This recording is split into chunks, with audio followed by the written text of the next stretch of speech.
ஸ்தூல லிங்கம் அப்படின்னு சொல்கிறாங்க. ஸ்தூல வடிவத்தில் இருக்கக்கூடிய லிங்கத்தை வந்து பார்த்தாலே நீங்கள் போதும். அப்போது அங்கே நின்று வணங்கினாலே என்ன கிடைக்கும் அப்படின்னா, கோயிலுக்கு உள்ளே போய் ஒருத்தன் வந்து ஒரு சூத்திரனோ வைசியனோ சத்திரியனோ பிராமணனோ வணங்குறான்னா அவனுக்கு என்ன கதி கிடைக்குமோ அதே கதியை வந்து நீங்கள் எங்கேயோ ஒரு தெருக்கோடியிலிருந்தோ ஒரு ஊர் வெள்ளையிலிருந்து நீங்கள் கும்பிட்டா கூட அதே பலன் உங்களுக்கு கிடைக்கும் அப்படின்னு சொல்லி அவங்க சொல்கிறாங்க. எப்படின்னா, சூத்திரனுக்கு சொல்கிறாங்கல்ல, சூத்திரனுக்கு வந்து நீங்கள் முதல் 3 வருடத்தவனுக்கு அடிமை சேவம் பண்ணாலே உங்களுக்கு மோட்சம் கிடைக்கும்னு சொல்லி எழுதிட்டாங்க. ஆனால் பிராமணன் நான் அவ்வளோ கஷ்டப்படணும். காலையிலேருந்து எந்திரிச்சதுலேருந்து சந்தியாவந்தனம் பண்ணுறதுலேருந்து அந்த மாதிரி அக்னி காரியங்கள்லாம் பண்ணுறதுலேருந்து ஏகப்பட்ட காரியங்கள் வந்து அந்த சம்ஸ்காரங்கள் கர்மானுஷ்டானங்கள் இருக்கு இல்லையா, இதை பண்ணுறதுக்கே எனக்கு நேரம் பத்தாது. அவ்வளோ காரியங்கள் நான் செய்ய வேண்டியது ஒரு காலையிலேருந்து நைட் வரைக்கும். இந்த கஷ்டம்லாம் உனக்கு இல்லைடா, யார்கிட்ட சூத்திரன்ட்ட சொல்கிறாங்க. இந்த பிரச்சனைலாம் உனக்கு இல்லை. ஏன்னா இது சொல்கிறத நீ கேட்டுக்கிட்டாலே போதும்.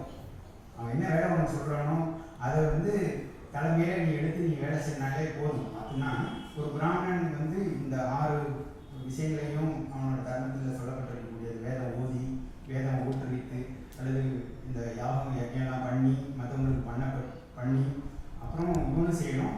அப்புறம் இந்த தர்மம்லாம் வாங்கணும், தானம்லாம் வாங்கணும். மற்றவங்களுக்கு அந்த தானம்லாம் வாங்கி இப்படிப்பட்ட விஷயங்கள்லாம் இருக்கு இல்லையா, இவ்வளோ கஷ்டமான விஷயங்கள். அப்புறம் அந்த கர்மானுஷ்டானம்லாம் ஃபாலோ பண்ணணும். கர்மானுஷ்டானங்கள் வந்து எண்ணிக்கை பார்த்தீங்கன்னா 40 48 வரைக்கும். அந்த 48 கர்மானுஷ்டானங்கள் வந்து இவன் கம்ப்ளீட் பண்ணுறதுக்கு வாழ்நாள் முழுக்கவே செய்ய வேண்டிய விஷயங்கள் இருக்குது. இதெல்லாம் உனக்கு கிடையாது. அதாவது சூத்திரன்ட்ட சொல்கிறார், இந்த கஷ்டம்லாம் நீ பட வேண்டாண்டா.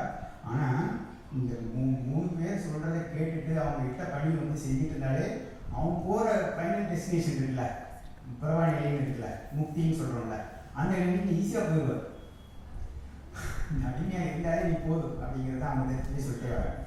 அப்போ அதே மாதிரி தான் இந்த ஒடுக்கப்பட்ட மக்களுக்கு என்ன சொல்கிறாங்கன்னா, நீ வந்து இந்த சனாதன தர்மத்துக்குள்ளே இல்லை. ஏன்னா நீ அமர்னர் வரணும்னா அந்த 4 வர்ணம் இருக்கு இல்லையா, 4 வர்ணத்தை தாண்டி சொல்லப்படுற அல்லது இல்லாதவங்க தான் அமர்னர். அப்படின்னா என்ன அர்த்தம் அப்படின்னா ஆப்போசிஷன். எதுக்குமே வந்து அத்வைதம் அப்படின்னு சொல்கிறோம் இல்லையா, துவைதம் இல்லை அப்படிங்கிறது தான் அப்படின்னு போட்டுட்டு அத்வைதம் அப்படின்னா 2 அல்ல 1 அப்படின்னு சொல்கிறோம். ஸ்ட்ரெயிட் ஃபார்வர்டாக சொல்கிறது ஒன்று தான் உண்மை அப்படிங்கிறது வந்து ஸ்ட்ரெயிட் ஃபார்வர்டாக சொல்லலாம்ல. இப்போ அத்வைதங்கிறது பரம்பொருள் ஒன்று தான் உண்மை, அதை தான் சொல்லணுங்க. உலகத்திலே வந்து எல்லாமே அதை தவிர எல்லாமே பொய். அதாவது பரம்பொருள் ஒன்று தான் உண்மை, சரிங்களா, மற்ற எல்லாமே பொய் அப்படிங்கிறத வந்து இங்கே எப்படி சொல்கிறாங்கன்னா 2 அல்ல 1 தான் உண்மை அப்படிங்கிறாங்க. அது வந்து எப்படின்னா துவைதம். துவைதம் அப்படின்னா 2 தான் உண்மை அப்படிங்கிறது. துவைதம் சொல்கிறாங்க, அத்வைதம் வந்து 2 உண்மை கிடையாது, 1 உண்மைங்கிறத 2 அல்ல 1 அப்படிங்கிறது. அதுதான் அத்வைதம். அப்படின்னா நீங்கள் போட்டிங்கனால அதுக்கு ஆப்போசிட்டாக போகுது. அதே மாதிரி தான் இங்கே அவர்ணர்கள் அப்படின்னா வர்ணத்தில் சேராதவர்கள் அவர்ணர்கள். அப்படின்னா அந்த 4 வர்ணத்துக்கு அப்பாற்பட்டவர்கள். வர்ணம் நாடோட நின்று போச்சு, அதுக்கப்புறம் வர்ணம் கிடையாது. அப்போ அவங்களை பற்றி எப்படி குறிக்கிறது? இப்போ சண்டாளர்கள், புலையர்கள், பஞ்சமர்கள் அப்படின்னு சொல்லி பெரிய லிஸ்ட் இருக்குது. அப்போ அவர்களை வந்து குறிக்கிறதுக்காக ஒரு அடைமொழி சொல்ல இந்த வகையில வந்து அவங்க பயன்படுத்துகிறாங்க அவர்ணர்கள் அப்படின்னு சொல்லி. அந்த அவர்ணர்களை வந்து இவங்க நூல் வேதங்கள்லேருந்து தொடங்கி புராணங்கள், இதிகாசங்கள், உபநிடதங்கள், தர்மசாஸ்திர நூல்கள், அப்புறம் ஸ்தல புராணங்கள், ஆகமங்கள் அப்படின்னு சொல்லி வரிசையாக நீங்கள் பார்த்தீங்க அப்படின்னா ஆயிரக்கணக்கான நூல்கள். எத்தனை ஆயிரம்னு யாருக்குமே தெரியாது. தமிழில் எழுதப்பட்ட நூல் எத்தனை தெரியாது, மலையாளத்தில் எத்தனை தெரியாது, கன்னடத்தில் தெரியாது, தெலுங்கில் எத்தனை தெரியாது, ஹிந்தியில் எத்தனை தெரியாது, சமஸ்கிருதத்தில் எத்தனை தெரியாது.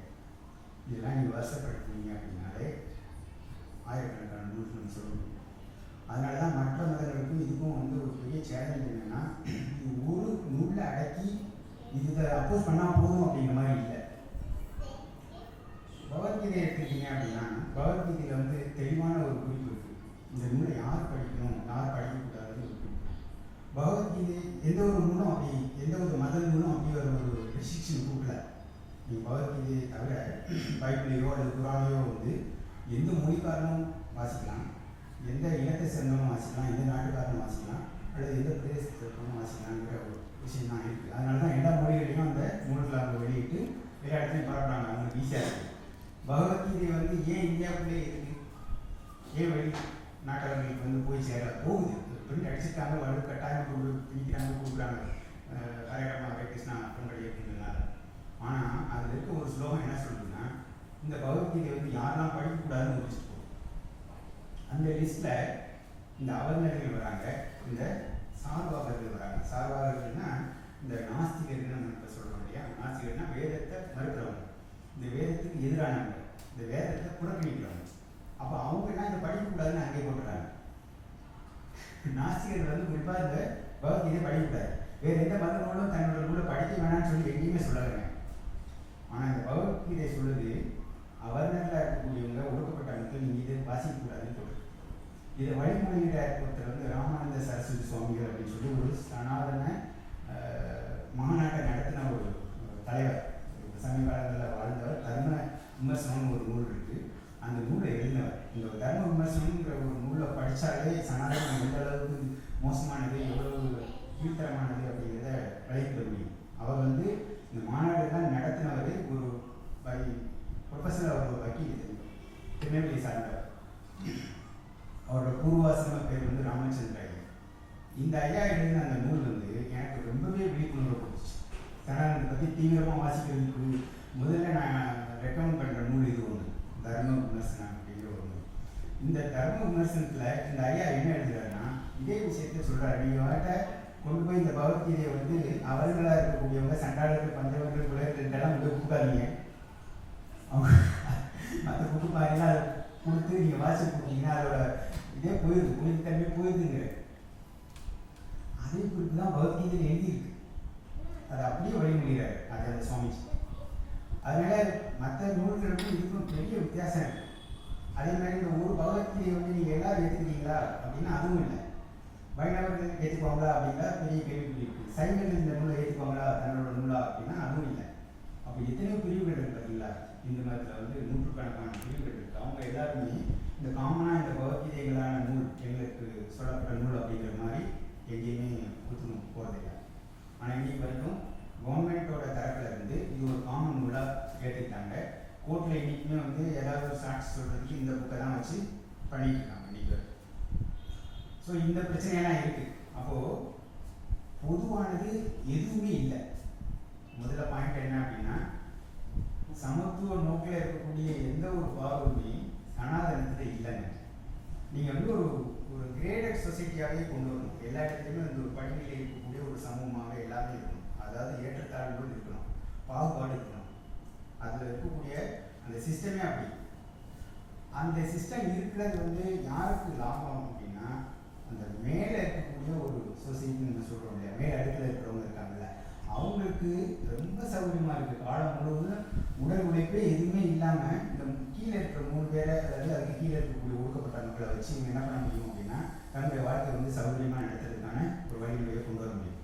அதை வந்து தெரியாமலோ ஒரு பீரியடுக்கு அப்புறம் அவங்க வந்து கடைப்பிடிக்க ஆரம்பிச்சதுலேருந்து இது ரொம்ப சௌகரியமாக இருக்குது, இதை அப்படியே கண்டினியூ பண்ணுவோம் அப்படிங்கிற நோட்டில் வந்து காலங்காலமும் அதே மாதிரியான விஷயங்களை திருப்பி எழுதி தங்களை நிலைநாட்டிகிட்டே போயிட்டே இருக்காங்க.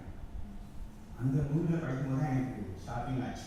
இப்போ நடைமுறையில் நான் ஒரு பீரியட் வரைக்கும் இந்த இந்து மதம் மாதிரி எல்லாத்தையும் உள்வாங்கி எல்லாத்தையும் சொல்லப்பட்ட, அதாவது அது இல்லாத விஷயம் இல்லைங்கிற மாதிரி விஷயம் இருக்குது.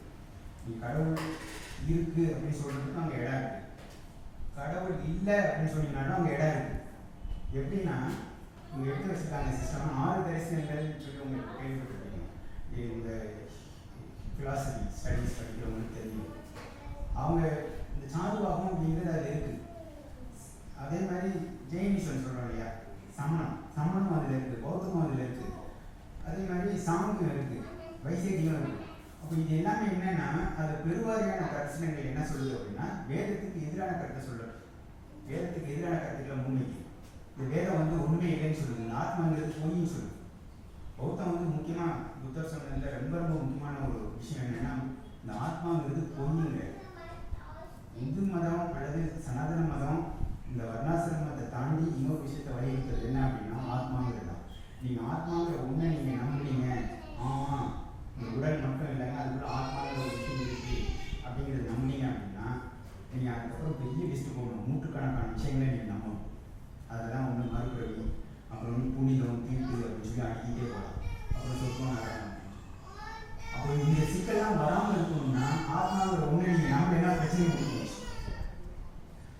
அந்த மாதிரி விஷயங்களை வலியுறுத்தின ஒரு தத்துவங்கள் தான் இந்த சார்வாகம், அப்புறம் ஜைனம், அப்புறம் சொல்கிற பௌத்தம் இதெல்லாம். அப்போது தத்துவ ரீதியில் வந்து இவங்க என்ன சொல்லுவாங்கன்னா, இந்தியன் ஃபிலாசபிக்கல் ஸ்டடீஸ் அப்படின்னா இது எல்லாமே வந்துருக்கு.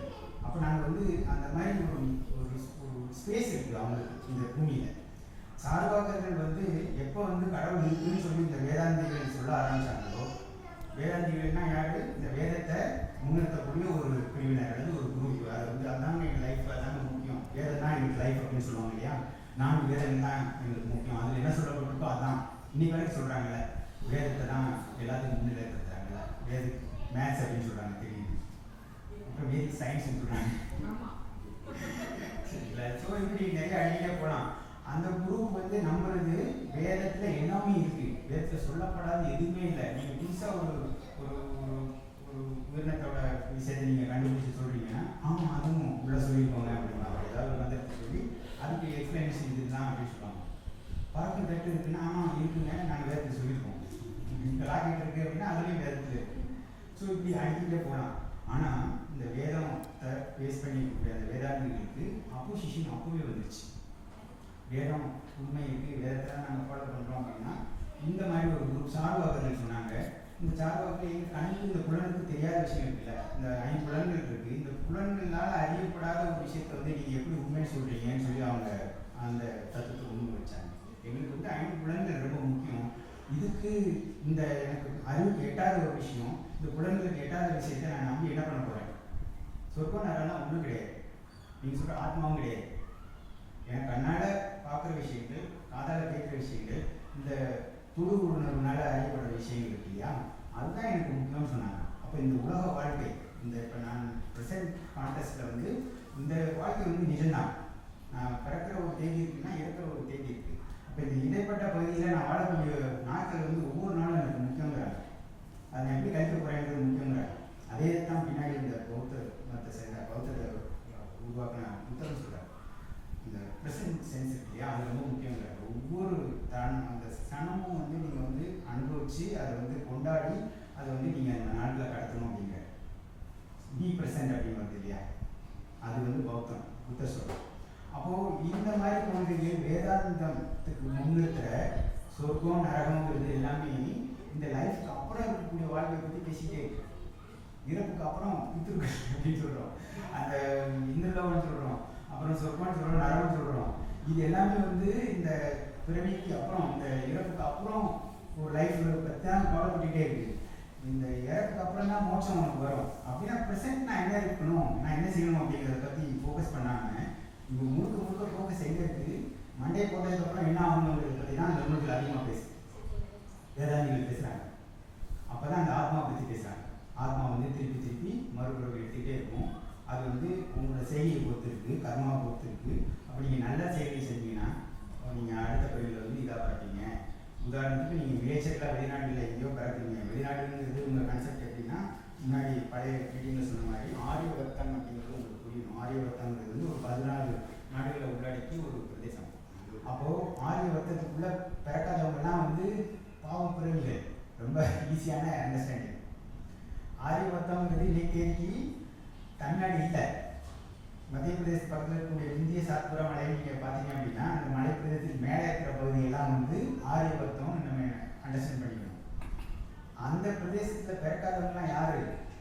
பாவப்பிறவிகள், அவங்கெல்லாம் விளைச்சல் புற மதத்தவர்கள், சரிங்களா. ஸோ இப்படி பிறந்தவங்களுக்குலாம் ஒரே ஒரு சான்ஸ் என்னன்னா, ஏதாவது ஒரு பிறவியில் திருப்பி ஜன்மம் எடுத்துகிட்டே இருந்து ஏதாவது ஒரு பிறவியில் இவங்க வந்து எங்கே பிறக்கணும்?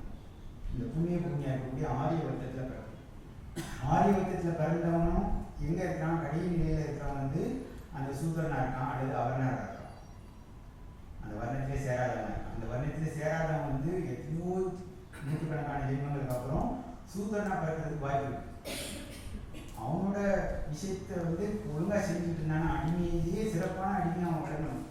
சூத்திரன் அப்படித்தான். சூத்திரன் வந்து அடிமையிலேயே சிறப்பான அடிமையை முதல் 3 வருடத்திற்கு அடிமை சேவம் பண்ணிக்கிட்டே வந்தானா ஏதாவது பிறவியில் வந்து அவன் வந்து வயசினா பிறக்கக்கூடிய ஒரு சாத்தியக்கூறு. இப்படியே அடிச்சுட்டே போனோம்னா கடைசியாக பிராமணனா எப்போ அவனுக்கு சான்ஸ் கிடைக்குதோ, எந்த ஒரு ஜென்மத்தில் கிடைக்குதோ அவனுக்கு தான் அந்த ஜென்மத்திலே பிறவா நிலையை அடையிறதுக்கான ஒரு தகுதி வருதுன்னு. அப்போது பெண்களாக பிறந்தவங்களுக்கு மோட்சம் கிடையாது, விளைச்சனா பிறந்தவங்களுக்கு மோட்சம் கிடையாது, சத்திரியனா வைசியனா சூத்திரனா பிறந்தவங்களுக்கு மோட்சம் கிடையாது. மோட்சம் யாருக்கு?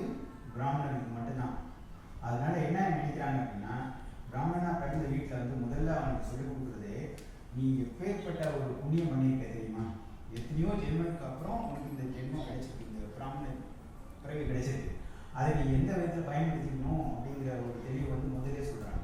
இதை நீ சிறப்பாக பயன்படுத்திட்டா தான் இந்த பிறவாணியை அடைய முடியும், இந்த பிறகு அப்படி வந்து கரெக்டாக பயன்படுத்திக்கோ, உன்னோட இதிலிருந்து வலுவாமல் செய் அப்படிங்கிறத அவங்க சொல்கிறாங்க. ஆனால் இன்னைக்கு ப்ராக்டிக்கல் கான்டெஸ்ட்டில் பார்த்தோம் அப்படின்னா இவங்க சொல்கிற டெஃபினிஷன் படி ஒரு பிராமணருமே இல்லை. அது ஒரு பக்கம் இருந்தாலும் நம்ம கோயிலை பற்றி பேசிட்டு இருக்கிறதுனால கோயிலோடு சம்மந்தப்பட்ட விஷயங்கள் என்னென்னு பார்க்கும்போது கோயிலும் பிரிவினைகளை பேசுது, எல்லாமே பிரிவினைகளை பேசுது. நம்ம வைதிக நூல்கள் எல்லாமே சனாதன நூல்கள் பார்க்கும்போது எல்லா நூல்களும் பிரிவினைவாதத்தை பற்றி பேசுது. அப்போ அந்த அண்டர்ஸ்டாண்டிங்கில் தான் கோயிலும் வருது. கோயில் வந்து யாருக்காக கட்டப்படுது அப்படிங்கிறத முதல் கேள்வி வந்து பாருங்க. கோயில் வந்து பொதுவானதா? இன்னைக்கு வந்து எல்லாரும் சொல்கிறோம்ல, இது வந்து கோயில் வந்து மக்களுக்கான சொத்துன்னு சொல்கிறோம். என்னோட தாத்தன் பாட்டன் முப்பாட்டனோட உழைப்பு அதில் இருக்குன்னு சொல்கிறோம், அவங்க வேர்வை அதில் இருக்குன்னு சொல்கிறோம், ரத்தம் அதில் இருக்குன்னு சொல்கிறோம். அப்போது ஒவ்வொருத்தருக்குமே இது வந்து என்னோட மூதாதையர்களோட உழைப்பு இல்லையா? அப்போ என்னோட கான்ட்ரிபியூஷன், என்னோட மூதாதையோட கான்ட்ரிபியூஷன் அந்த கோயில் இருக்குது. அப்போ என்னோட சொத்து நினைக்கலாம். ஆனால் மக்களோட வரிப்பணத்தை வாங்கி கட்டினது யாரு? பெருவாரியான கோயில்கள். மன்னர்களாக இருந்தவங்க கட்டியிருக்காங்க.